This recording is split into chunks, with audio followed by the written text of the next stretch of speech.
So love इस साल मेरे ख्याल में, and this actually happened to me yesterday, कि मैं बैठी हुई थी, मैं सोची, मैंने कहा ये तो पूरा शो ही लव है. So it's all about love.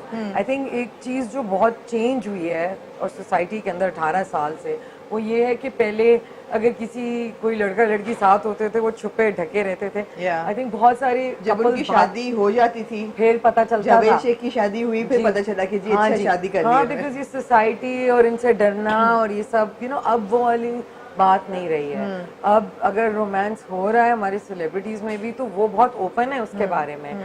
और वो कहते हैं कि जी इसमें क्योंकि प्यार किया तो डरना क्या वाली बात होगी. And we have so many great couples. I mean अभी सज्जल और राहत की एंगेजमेंट अनाउंस हुई है. Then we have Hania and Asim who are very open. और इन सब की जो शादियां भी हो रही हैं वायरल होती जा रही हैं बिकॉज हमारी कौम को शादियां भी बहुत पसंद है. हमें उर्वा और फरहान की शादी वायरल हुई उसके बाद. और फिर वो दोनों बहनें थी, क्या नाम है, एमन और उसकी जो बेटी मुनीब की, वो भी वो सारी बात. सो आई थिंक ये इन चीजों का हमारी कौम को शौक है, हमारी लड़कियों को लड़कों को. They want to see all of this.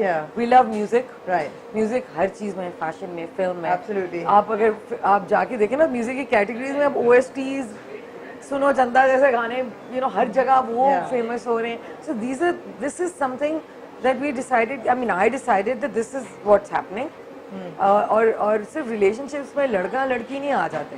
हमारे साउथ एशियन कल्चर के अंदर जो यार है आपका, जो दोस्त है, बडी है, वो हमेशा रहेगा. वो ऐसे वहाँ से चला आ रहा है शोले के जमाने से. रोमांस है वो तो. धर्मवीर हो गया, कोई भी हो गया, वो दो लड़के और उनकी दोस्ती और वो मर मिटने वाली जो दोस्ती होती है वो चलती रहती है. चड्डी बड्डी. और even the girls.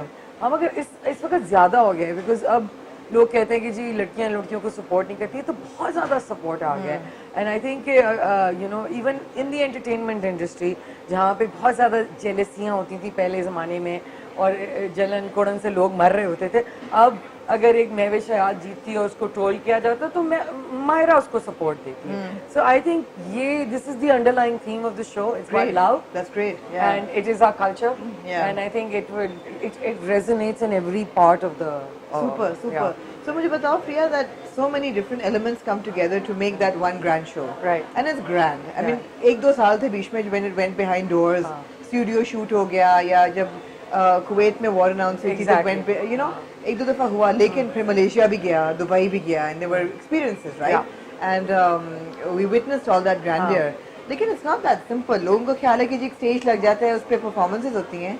Then tell us a little bit about the process. कि show director तो आप हो. मैं तो पागल हो रही थी ना. मैं तो थोड़े से मुझे कहता है जैसे कि अखबारें, मैं 7 अखबारें पढ़ती हूँ सुबह और मैं चीजें जमा करती रहती हूँ पूरा साल. मेरी फाइल भरी होती है जिसके पास मैं वापस जाती हूँ just to make sure that I have everything. And I'm constantly on social media, so I know exactly what's going on.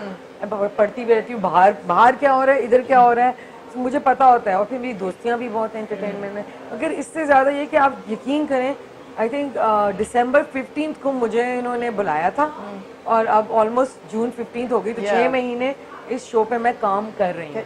मगर डायनामिक की बात करो, जैसे लाइटिंग है, म्यूजिक है, साउंड है, तो हर चीज, परफॉर्मेंसेस हैं, आर्टिस्ट हैं. आर्टिस्ट मैनेजमेंट कितना बड़ा चैलेंज होता है. एक बहुत बड़ा चैलेंज है. उसमें ये होता है कि भाई आपको पहले तो आपने निकालना होता है कि जी क्रक्स क्या है. जैसे कि हमने निकाल लिया, ठीक है, कि भाई लव इज द एंड पहले आप रिसर्च बहुत होती है. फर्स्ट रिसर्च एंड डेवलपमेंट, उससे आपका शो निकलता है. पहले कॉन्सेप्ट्स निकलते हैं, उस कॉन्सेप्ट्स के अंदर से और क्लाइंट आपको बताता है कि ये ब्रीफ देता है, तो उसके ऊपर फिर हम चलते हैं. फिर कहते हैं अच्छा ठीक है, ये होना चाहिए, ये होना चाहिए, ये होना चाहिए. फिर आपको देखना पड़ता है ना कि what's hot, like something hot. So whatever's hot is what you got to put in. Okay? And then you got to see something which is maybe maybe nobody knows. And you make it hot. So that's also your challenge. And that's always fun. To do that, that little breakthrough act is always fun. I think hopefully like giving Abid Rohi a stage to perform on. I mean that was fantastic, right? क्या performance थी वो. लेकिन उनके अलावा moments like for example मेरे favorite, मैं कई दफा बोल चुकी हूँ, Reshma and Atif Aslam. I mean another moment. Saima and Shan, another moment. Nazia Hassan. So maybe you want to ask your viewers, maybe the viewers can vote in and tell you कि इस साल जो लेजेंड अवार्ड है, जो कि हमारा life time achievement award है entertainment में, किसको जा रहा है. आप गेस करें और I think I am sure हमने आपको गिफ्ट दे दीजिएगा लक्स की तरफ लक्स की तरफ से आपको टिकट्स देंगे, will take you to Lux. Yeah. Tell me, no, what are your favorite moments through the years? So my favorite moment is can I be honest? Yeah. मुझे मारिएगा नहीं। मेरी माँ मुझे कहती तू ये शो क्यों करती है? क्योंकि मैं पागल हो जाती हूँ, मैं गालियाँ दे रही होती हूँ, मेरी नींदें उड़ी होती हैं, मेरी तबीयत खराब हो जाती है, and it's so stressful. But I think last year was for me because it was more social, somber. Right. It was very heartfelt for me. It was very emotional, and it was a very good moment for me. That was a good show for me. Right. 2007 was a great show.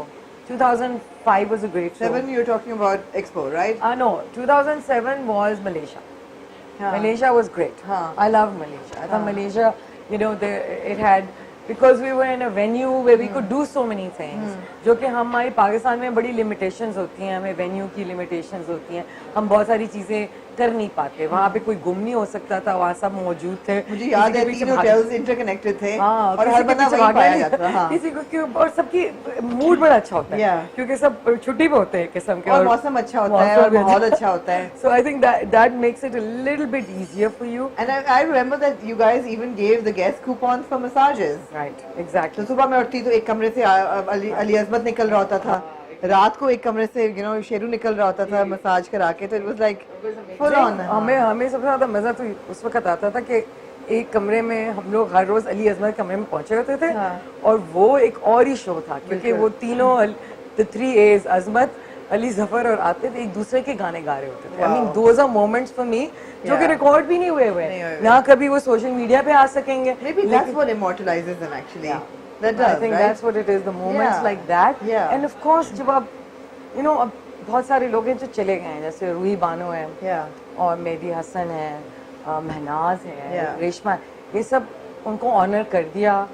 And that moment जब रेशमा ने जब गाया और मैंने उनको कहा मैं आपको शो में नहीं डाल सकूंगी अगर आपने गाया नहीं, तो उन्होंने जब मैं पलट के गई आई थिंक थोड़े 2 मिनट के लिए बाहर कमरे से पीछे से उन्होंने गाना शुरू कर दिया, मैं वापस भागी, मैं रोने लगी। आई थिंक वो जब उन्होंने परफॉर्मेंस दी थी there was not a single dry eye in the audience. मुझे याद है सबकी आंखों में आंसू थे। It was such a touching moment. For me वो पहले हो जाता है, हां, बिकॉज़ जब मैं उनको मिलती हूँ और उनसे बात करती हूँ, या जैसे कि पहली बार आई थिंक नाहिद अख्तर एक स्टूडियो में गई हैं 20 साल के बाद गाना गाने, बच्चे उनके बैठे हुए बाहर बेंच पे, मैं खड़ी हूँ शुजा हैदर के साथ और मैं सुन रही हूँ और मैं उनकी इमोशन फील कर रही हूँ बिकॉज वो 20 साल के बाद खड़ी होकर माइक के ऊपर गा रही हैं।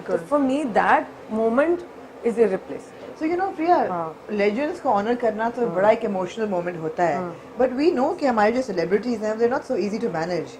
So what is the biggest challenge in putting LSE together? Is it the celebrity? Is it the lights? Is it the sound? Is it the security? I mean, क्या है? I think it's a lot, everything.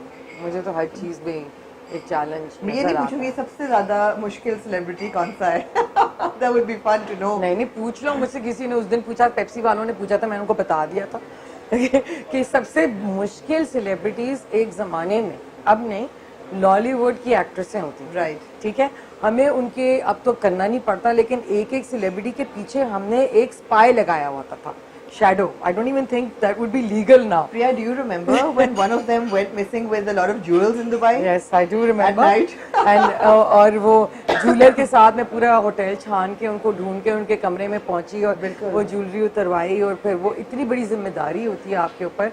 So वो ज़माने जो थे वो अब change हो गए हैं।